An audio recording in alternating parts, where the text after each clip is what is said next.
जब रसिकों की संगति मिल जाए तो समझ लेना चाहिए हमारा अंतिम जन्म है। यदि समझ ठीक हो जाए और रसिकों की संगति पर महत्व बुद्धि हो जाए तो समझ लेना चाहिए अब हमारा आखिरी जन्म है।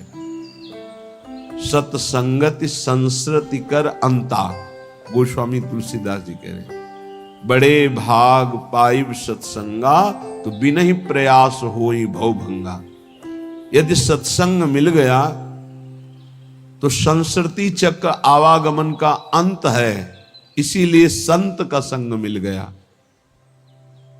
रसिकन की सत्संगति दीजे सुनिबो रस भरी बानी, क्योंकि उनकी रस भरी वाणी सुनने से हमारा जो मलिन मन है वो स्वाभाविक निर्मल होने लगता है, साधना में नवीन उत्साह आने लगता है। जहां हमारी गलती होती वहां हमको चुभते हैं सत्संग के वचन, जलन पैदा करते हैं, बार बार हृदय को जलाते हैं, तो हमारी गलतियां भस्म हो जाती हैं। गलतियों का, अपराध का जो पाप का दंड मिलना था वो सब नष्ट हो जाता है और पुनः गलती होने की संभावना नहीं रह जाती।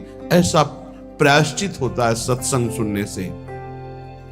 कुंजन को नित डोली बो दीजय, दीजो भोर बुहारी,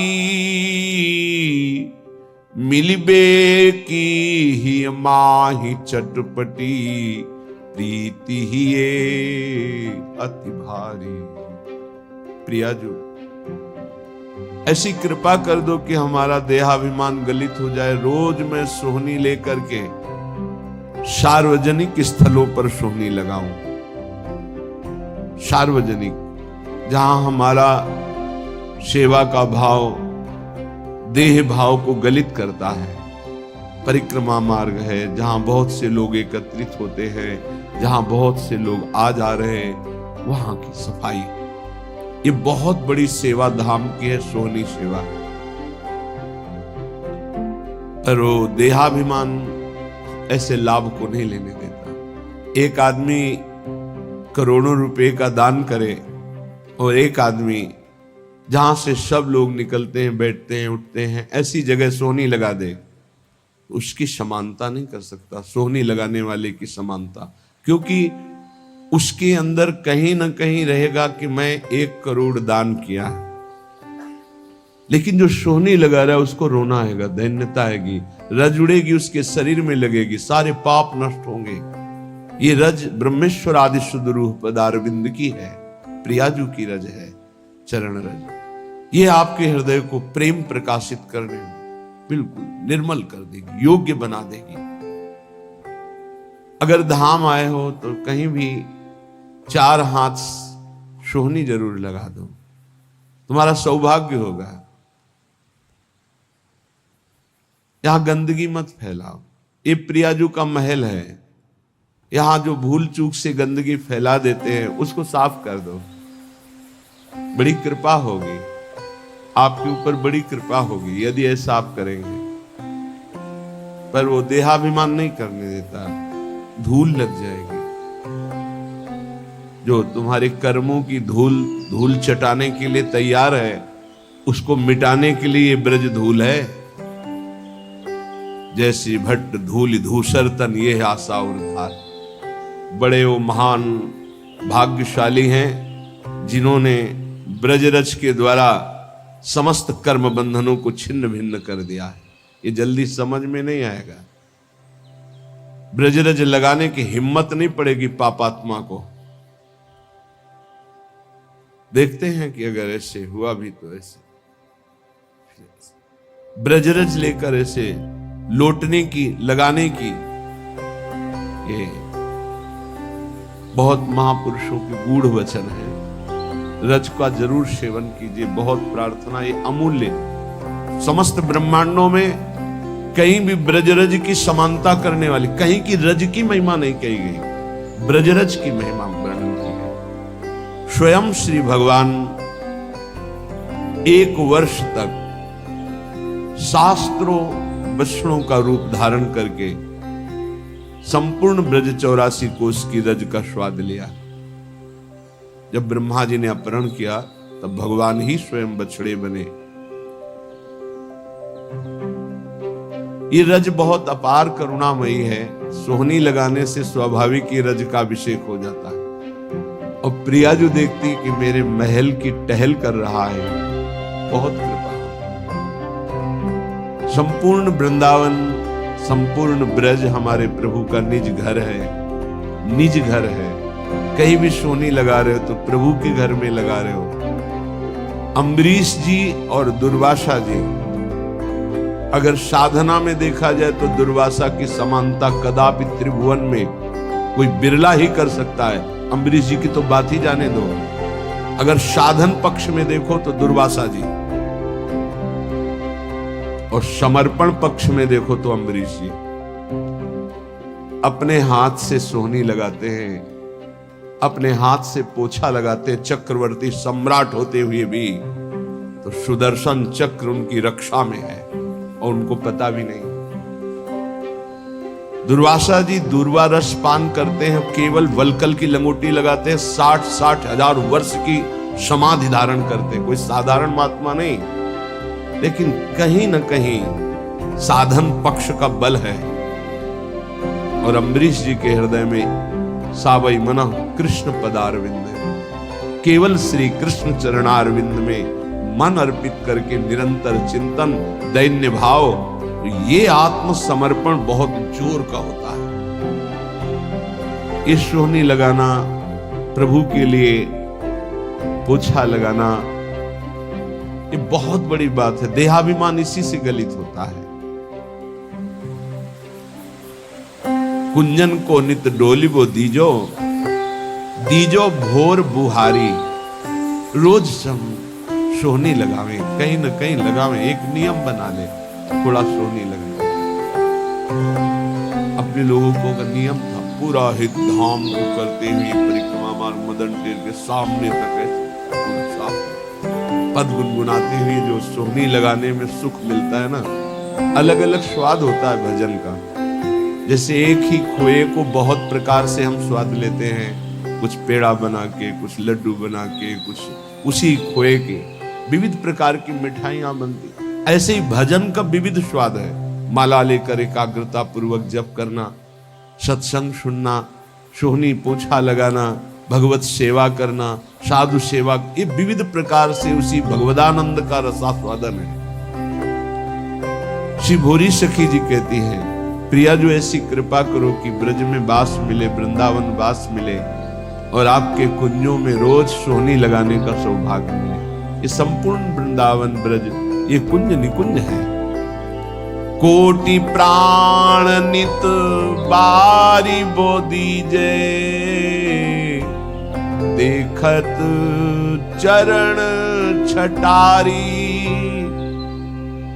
वैसे तो मुख्य 5 प्राण हैं और 5 प्राण सहायक है, तो 10 प्राण कहे गए हैं।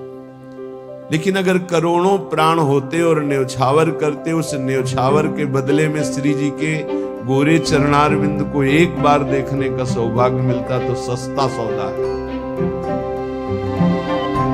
प्राण दिए यह प्रेम न पइए, क्योंकि श्री जी के चरणों से प्रेम प्रवाहित होता रहता है। सत्प्रेम सिंधु मकरंद रसौग धारा, प्रेम धारा गोरे चरणारविंद से ही प्रवाहित हो रही है। प्रिया जी के चरण से लालजू का प्रेम ही प्रियाजू है। इसलिए रसिक महान पुरुष ने कहा कि श्री कृष्ण का प्रेम बिना प्रियाजू की कृपा के मिल ही नहीं सकता। उन्होंने विनोद में कहा, श्री कृष्ण के पास तो प्रेम है ही नहीं, वो तो प्रियाजू है। एक उपासक ने प्रश्न किया के हित धाम में, उन्होंने ऐसे कैसे कह दिया, हमें बड़ी जलन हुई कि श्री कृष्ण के पास प्रेम ही नहीं है। शब्द बोलिए, आप वही शब्द बोलिए जो बोले हो, क्योंकि आप मिलावट कर दोगे तो अर्थ नहीं निकल पाएगा। जो के तो शब्द वो बोले, तुम देखो उनके शब्दों में झांक के देखो क्या कह रहे हैं। श्री कृष्ण के पास तो प्रेम नहीं, क्योंकि श्री कृष्ण का प्रेम तो मूर्तिमान प्रियाजू के रूप में विराजमान है। तो बिना प्रियाजू के चरणों की आराधना के प्रेम कैसे प्राप्त हो जाएगा? क्योंकि प्रेम रूप तो सांद्रानंद घन प्रेम मूर्ति किशोरी। ललित रंगीली गाइए ताते प्रेम रंग रस पाइए।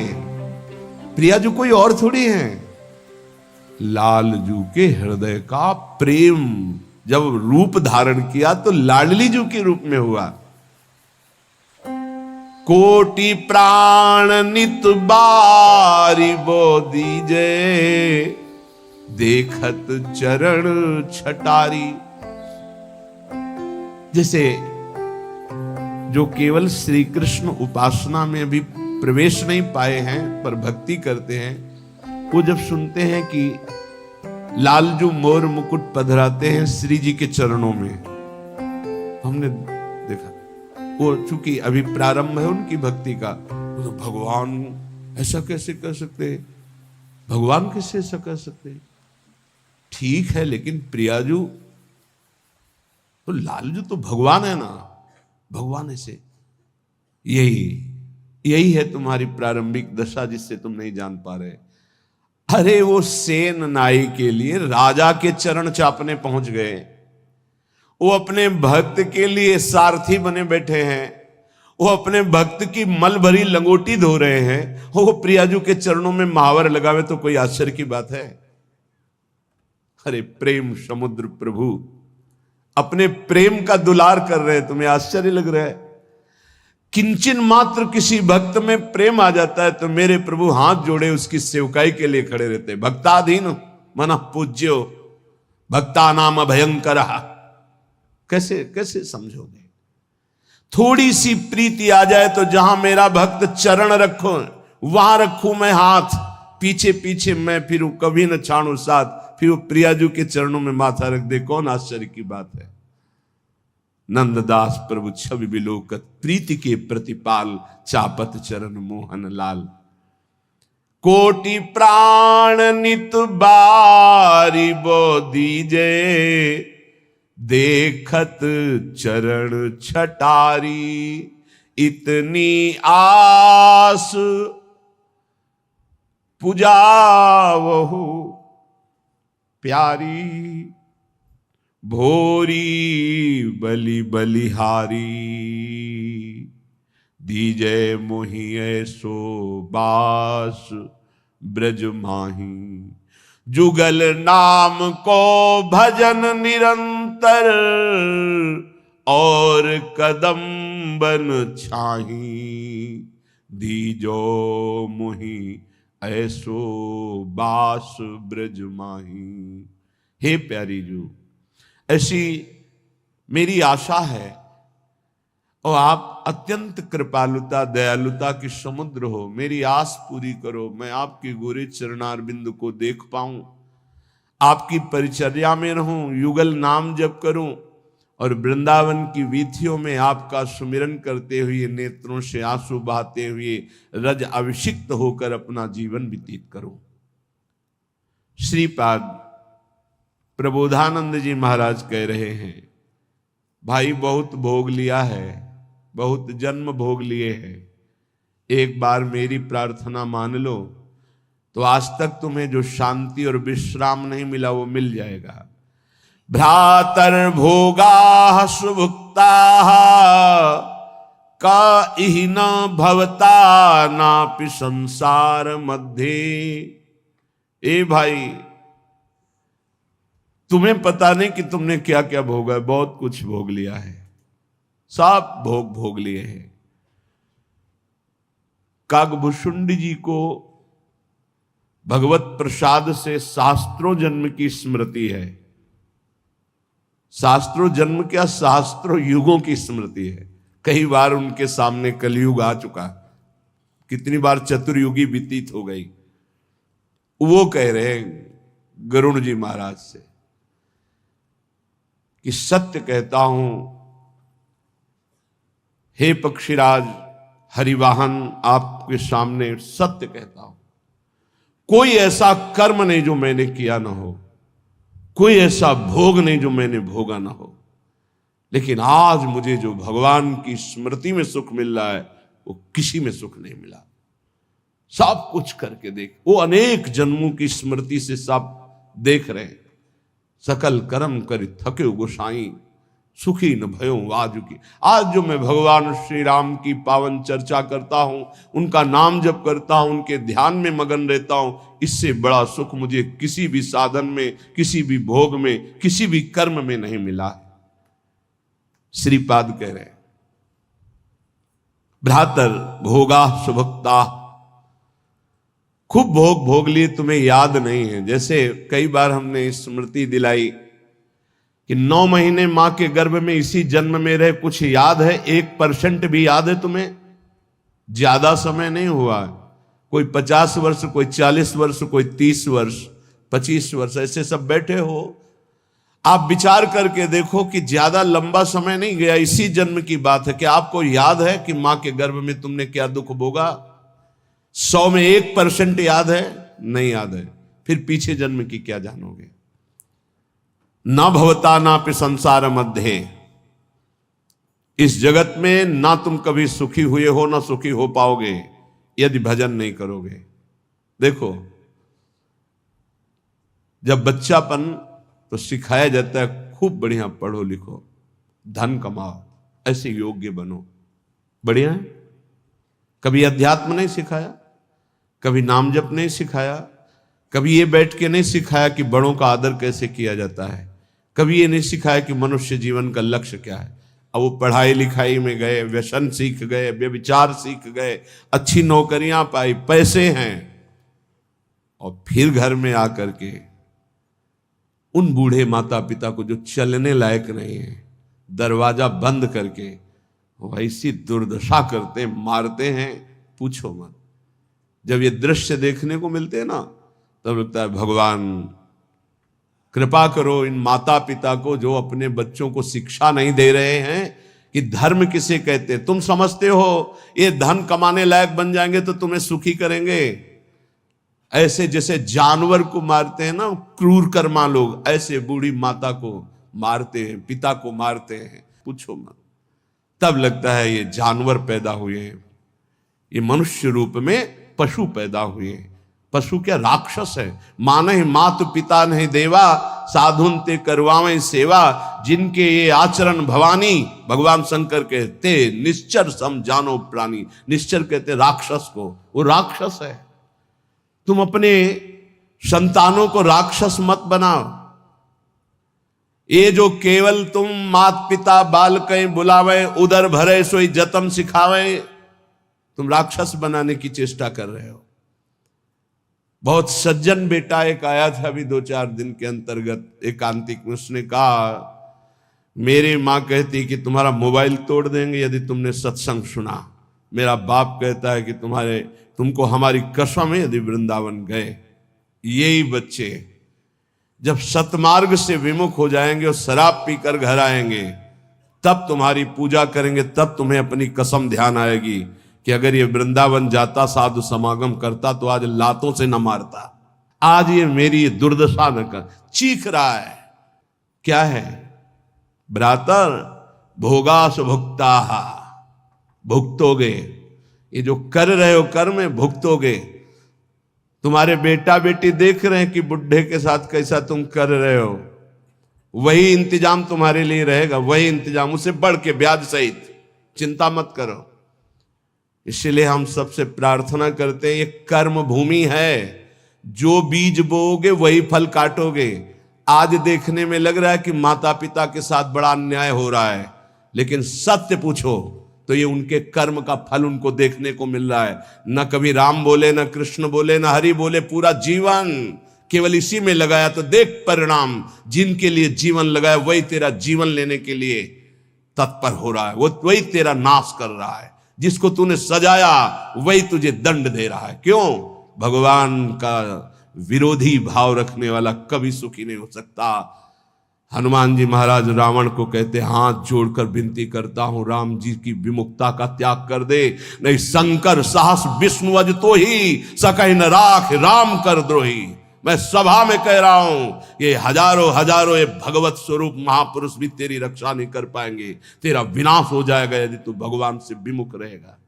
हे भ्रातर भोगा सुभुक्ता की न इव भवता नापि संसार मध्य, संसार के बीच में तूने क्या क्या नहीं किया, बहुत से पाप किए, बहुत से भोग भोगे, अब बुद्धि ठिकाने लगा लो, सावधान हो जाओ। अभी सब मिटा सकते हो, सब गलतियां मिटा सकते हो, अभी बहुत अच्छे बन सकते हो, अभी भगवत प्राप्ति कर सकते हो। पूरा जीवन गलती करता रहा, जामिल अंतिम में नारायण निकल गया तो भगवत प्राप्त हो गया।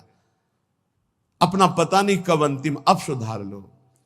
अगर हमारी आवाज आपके कान में पहुंच रही है, चाहे ऐसे समक्ष बैठे हुए या यूट्यूब में, आपके माता पिता कैसे भी हो, हमारी प्रार्थना है यदि वो वयोवृद्ध हैं, चलने फिरने में असमर्थ हैं, तो पहले समझ लो उनकी बुद्धि भ्रष्ट हो गई है।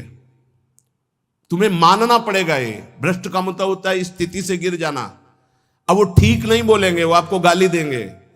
आप घी चुपड़ी रोटी सब्जी दाल सब देंगे, फिर भी वो आपको गाली देंगे। आपके रिश्ते नातेदारों से आपकी निंदा करेंगे, पर आप उनकी इस बिगड़ी हुई बुद्धि का रोष पूर्वक अनुगमन करते हुए उनको पीटना, उनको मारना, ये आचरण मत करें, क्योंकि उनकी कर्मानुसार बुद्धि बिगड़ चुकी है। अब अपने कर्म आप मत बिगाड़िए, वो आपके भगवान हैं, सच्ची मानिए उनमें भगवान बैठे हुए हैं। ऐसे असमर्थ माता पिता को भगवान की तरह दुलार करोगे तो तुम सदैव श्री संपन्न रहोगे, लक्ष्मी तुम्हारे घर से नहीं जाएगी। और जिन घरों में माता पिता को त्रास दिया जाता है, जिन घरों में आए हुई पानी ग्रहण करके पत्नी के साथ अनर्थ नाना प्रकार की दोष वृत्तियां, वो घर कभी श्री संपन्न नहीं हो सकता, सुख संपन्न नहीं हो सकता। आप सत्संग सुनने आए हो, इसी का सुधार करना चाहिए। माता पिता आपके साथ क्या व्यवहार कर रहे हैं बिल्कुल मत देखो, ये मान लो कि ये पागल है, उनकी बातें मत सुनो। तुमका अपना कर्तव्य दे, तुम्हारा क्या कर्तव्य, हमको केवल अपना कर्तव्य देखना। हमें बहुत कष्ट होता है जब ये बात देखते हैं कि बूढ़े असमर्थ माता पिता के साथ ऐसा व्यवहार, तब लगता है ये कलेजा है इसका हृदय है कि भगवान ने पत्थर की रचना की इसके हृदय में। अरे और कौन, जिसने 9 महीने गर्भ में रखा, जिसने अपने रक्त का दूध बनाकर तुम्हें पिलाया, जिसने तुम्हारे मल मूत्र साफ किया, आज तुम हाथी जैसे जवान हो तो लात मारते हो, डंडा मारते हो, उनको गाली देते हो। चिंता मत करो, तुम्हारे लिए ब्याज सहित व्यवस्था है, ब्याज सहित दंड मिलेगा। अगर तुम्हें थोड़ा भी ये पता है कि भगवान है तो इतना समझ लो उनके वचन भी हैं, अवश्य में वो भोक्तव्यम कृतम कर्म शुभाशुभम, शुभ और अशुभ कर्मों का भोग भोगना पड़ता है। फिर माता पिता ये तो साक्षात भगवान है, इनके प्रति ऐसा ये कुछ भी बोले। हमने देखा है वयोवृद्ध आदमी की बुद्धि पतित हो जाती। पतित अगर जीवन भर भजन नहीं किया ना, तो पतित का मतलब होता है स्थिति से गिर जाना, भ्रष्ट होने का मतलब है गिर जाना। अब उसको जो बोलना चाहिए वो नहीं बोल पाएगा। उस समय हमको क्रोध नहीं करना कि हम तो इतना खवाते पिलाते हैं, ये हमारी निंदा करते हैं। ये हम बहुत गूढ़ बात आपको कह रहे हैं। जिसने अपने माता पिता की सेवा कर ली, उसने भगवान को प्रसन्न कर लिया। उनके नाराज रहने पर, उनके गाली देने पर, उनके तिरस्कार करने पर भी। पर हमारी प्रार्थना है, हम जो शब्द कह रहे हैं उसे ध्यान से सुनिए। जो माता पिता असमर्थ हो चुके हैं, चलने फिरने लायक नहीं है, उनके वर्ताव और उनकी कटु वचनों पर ध्यान न दिया जाए, उन्हें भगवान की तरह पूजन करके उनकी सेवा की जाए। जितने दिन जिए खूब मेहनत करके कमाओ, उनको खाओ पियो, कपड़ा लत्ता, सुखपूर्वक जीवन, तो तुम्हारा लोक और परलोक दोनों बन जाएगा। ये शब्द हम शर्त इसलिए रखते हैं कि जो माता पिता अपने कर्तव्य का पालन करना नहीं जानते हैं और अभी चल फिर रहे हैं, मनमानी आचरण करते हैं, गंदे विचारों का पोषण करते हैं, पोषण करने वालों का शोषण करते हैं, ऐसे माता पिता के लिए नहीं कह रहे। हम उन असमर्थ माता पिता के लिए कह रहे हैं कि जिनकी वास्तविक बुद्धि बिगड़ चुकी है, शरीर सेवा में समर्थ स्वयं नहीं रह गया है। अब हमारा कर्तव्य बनता है वो गाली दे, वो पड़े पड़े हगे, तो भी हमें उनकी सेवा करनी चाहिए। निश्चित भगवान प्रसन्न हो जाएंगे, निश्चित। हमने आपको कई बार उदाहरण में बताया है महाभारत का प्रसंग। एक महात्मा कश्यप नाम के थे, तो एक वृक्ष के नीचे बैठे ध्यानस्थ थे। जब एक बगुली बीट कर दिया तो ऐसे माथे से गिरा, तो ऐसे देखा और रोष पूर्वक देखा तो भस्म हो गई, आग लग गई और जलकर राख होकर गिर गई। उनको लगा मेरी तपस्या बहुत पावरफुल हो गई। एक घर में गए, भिक्षामदेहि, एक साध्वी भगवत भावपरायण पति को भगवान मानने वाली पतिव्रता देवी निकली, प्रणाम किया, ब्राह्मण कुछ क्षण रुकिए, अभी मैं आपको भोग लाई। जे ही वो घर गई तो दूसरे दरवाजे से उसके पति आ गए। बिल्कुल ध्यान से सुना, अपने पति को साक्षात भगवान मानना, अपने पति की ही आराधना में तन्मय रहना, ये पातिव्रत बड़ा महान धर्म है। इसी से भगवान शंकर, ब्रह्मा और विष्णु को 6-6 महीने के बालक अनसुईया जी ने बना दिया था। लेकिन ये बहुत दुर्लभ बात है जो अपने देह को पावन करके एक पति को समर्पित करके आजीवन वो देवी, ये भारत यति और सतियों का देश है। धर्म की यहां जय जयकार सदैव होती रही, होती रहेगी। हाँ, थोड़ा कम ज्यादा अंतर पड़ता रहेगा। अब आज क्या धर्म को समझे जो बॉयफ्रेंड गर्लफ्रेंड ये दलित दुराएं दिमाग में बैठ गई है, ये क्या समझेंगे कि धर्म किसे कहते, पातिव्रत धर्म किसे कहते, एक पत्नी व्रत किसे कहते हैं, जिसका पाणी ग्रहण किया, आजीवन निर्वाह किया। अब वो पति सेवा में पति को बैठालना, उनको जल पिलाना, फिर इसके बाद कहा भगवान आपके घर में एक अतिथि भगवान उस दरवाजे पर आए, आदेश हो तो मैं उनका स्वागत करूं, भिक्षा दे दूं। कहा तत्काल जाइए, तत्काल जाइए। वो कुछ फल फूल अन्न आदि लेके गए। आप इतना विलंब क्यों किया? वो तो उस रोष में थे कि हमारा तप बढ़ चुका है, मैंने बगुली के देखा था वो भस्म हो गई। तो उनका भगवान शांत शांत, विलंब का कारण, मैं एक पतिव्रता हूं, मेरे प्रभु मेरे पतिदेव आए, मैं उनको आसन दिया, जल पिलाया, फिर उनकी अनुमति से आपको देने आई हूं। तो उनका तुमने हमको ऐसा वैसा महात्मा समझ लिया क्या? तो उसने कहा महाराज तुम्हारे उस वृक्ष की बगुली नहीं हूं कि तुम्हारे देखने से भस्म हो जाऊंगी। मैं एक पतिव्रता हूं जो बैठे बैठे तीनों लोकों का दर्शन कर रही हूं अपने पातिव्रत धर्म के व्रत से। बहुत बड़ा बल होता है पातिव्रत धर्म में, ये कोई खिलवाड़ नहीं है। गृहस्थी कोई साधारण धर्म नहीं, आप लोग जिसे बिल्कुल अवहेलना कर रहे हैं कि हम तो गृहस्थ हैं, हम तो विषयी हैं। अरे भगवान के अंश हो, तुम जहां हो वहीं से भगवत प्राप्ति कर सकते हो, इतने सामर्थ्य आप में है।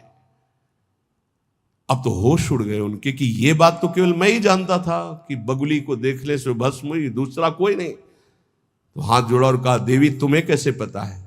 तो उन्होंने कहा इतना ही नहीं पता, मुझे सब कुछ पता है आपका, मुझे पूर्व जन्म का भी पता है आपका। मैं अपने पति की सेवा के प्रभाव से त्रिकालज्ञ हो चुकी हूं। जाओ, अभी तुम्हें सच्चा ज्ञान प्राप्त नहीं हुआ, सच्चा ज्ञान प्राप्त कराने के लिए अमुक प्रांत में जाओ और वहां जो मांस बेचने का व्यापार करते थे कसाई के रूप में, वो जन्मे थे उस कुल में, लेकिन वो खरीद करके मांस व्यापार उनकी कुल परंपरा का, वहां जाइए और वो तुम्हें धर्म का उपदेश करेंगे। विचार किया कि इतने सिद्ध महापुरुष है, अपने पातिव्रत धर्म से मुझे जाना चाहिए। वहां गए तो कितना चाहिए, जो जितना वैसा घृणित ये उपदेश करेगा धर्म का। चलने लगे तो उनका कश्यप जी, बिना परिचय के परिचय, कश्यप जी रुकिए, रुके, आपको अमुक गांव की पतिव्रता पत्नी ने भेजा है ना? हाँ, पहले फोन तो था नहीं कि फोन कर दिया होगा। बोले आप रुकिए, मैं अपना व्यापार रूपी पूजा कर्म कर लूं, फिर आपको मैं उपदेश करता हूं। आश्चर्यचकित हो गए, इतना मलिन कार्य करने वाला और त्रिकालज्ञ है, ये भी बिना परिचय के परिचय जानता है, और वो पत्नी ने क्या कहा ये मुझे कैसे? बाद में जब अपनी सेवा से निवृत्त हुए तो दुकान को अपनी प्रणाम किया, पैर छुआ और वो कर्म भगवान को समर्पित किया कि मुझे जिस कुल में जन्म दिया वो मैं कर्म कर रहा हूं और नाम जब निरंतर चलता। उन्होंने कहा पहले तो मैं पूछना चाहता हूं आप इतना निंदनीय कर्म क्यों करते हैं? तो उनका है मेरी कुल परंपरा से चल रहा है। फिर तुमको इतना पवित्र ज्ञान कैसे हो गया तीनों काल का? बोले मैं निरंतर नाम जप करता हूं, अपने कर्म को भगवान की पूजा समझता हूं। और आओ, और घर ले गए और दिखाया कि श्वेत पलंग पर बूढ़े माता पिता बैठे हुए, जाके साष्टांग दंडवत किया, बोले जो उससे धन मिलता है उससे मैं अपने इन भगवान की सेवा करता हूं। रात दिन माता पिता की सेवा के प्रभाव से, नाम जप के प्रभाव से, अपने व्यापार को भगवान की पूजा समझने के प्रभाव से मुझे तीनों काल का ज्ञान है। तो उन्होंने कहा मेरी तपस्या अपूर्ण क्यों है? कश्यप जी ने उन्होंने कहा इसलिए कि तुम अपने माता पिता की अवहेलना कर चुके हो और वो वृद्ध माता पिता भटक रहे हैं, उनकी सेवा छोड़कर उनकी अनुमति के बिना तुम ये ऐसा, जाओ पहले उनकी आज्ञा का पालन करो। आप समझो, महाभारत में पढ़ के देखना, भगवान श्री कृष्ण द्वैपायन व्यास देव जी ने लिखा है, आज उन्हीं माता पिता से जिनसे परम सिद्धि प्राप्त होती है, परम कृपा प्राप्त होती है, ये नादान लोग नहीं जान पा रहे और अपना कर्म नाश कर रहे हैं, कर्म नाश कर रहे हैं, पूरा जीवन नष्ट कर रहे हैं। हम इस विषय में इसलिए बोल रहे हैं कि आजकल बहुत बच्चे उद्दंड हो रहे हैं और ब्याह हुआ तो वही नई बच्चियां जिनको अपने माता पिता का सम्मान करना नहीं आया, वो अपने पति के माता पिता के साथ दुर्व्यवहार करती हैं, पति के अधीन करके दोनों मिलकर उनको पीड़ा पहुंचाती हैं। हम वयोवृद्धि की बात कह रहे हैं, हम उनकी बात नहीं कर रहे जो समर्थ है कर सकते हैं, जो शोषण करते हैं हम उनकी बात नहीं कर रहे, हम उनकी बात कर रहे हैं जो असमर्थ है, चलने में भी असमर्थ है। अब उनके ऊपर डंडे का प्रहार, उनकी पिटाई बिल्कुल ठीक नहीं। हे भ्रातर भोगा सुभुक्ता, जो तुम कर्म कर रहे हो सुभुक्ता तुम्हें भोगना पड़ेगा और बहुत भोग चुके हो। जैसे मां के गर्भ में कितना बड़ा दंड भोगा तुम्हें याद भी नहीं है। इसलिए भवता नापि संसार मध्य, दोबारा इस संसार के बीच में जन्म ना हो, ऐसा उपाय कर लो। क्या? विद्या दान ध्वराद्य ही कति कति जगति ख्याति पूजाद्य लब्धा, इससे तुम्हारा जन्म मरण नहीं रुकेगा। बहुत पढ़ लिख कर विद्वान हो गए हो तो तुम्हारी ख्याति हो जाएगी, बहुत दान दे दोगे तो तुम्हारा यश हो जाएगा, बहुत भोग सामग्री आहार विहार बांट दोगे, बहुतायत रूप में तुम्हारे पास आ जाएगी, लेकिन तुम्हारा जन्म मरण नहीं रुकेगा। जन्म मरण रुकेगा अद्याहारे पियादृच्छिक उर्गुणवानप्य हो समृतात्मा श्रीमद वृंदावनेस्मिन सतत मट सके सर्वतो मुक्त संगाहा। आहार विहार की चिंता छोड़ दो, योगक्षेमम वहाम्यहम का ठेका भगवान लेते हैं। अपने कर्तव्य का धर्म पूर्वक पालन करो, धन की चिंता मत करो। आ जाओ श्री धाम वृंदावन, सत्संग सुनो, उसके अनुसार आचरण करो, साधना भजन करो, तुम्हारा परम मंगल हो जाएगा, आवागमन से मुक्त हो जाओगे।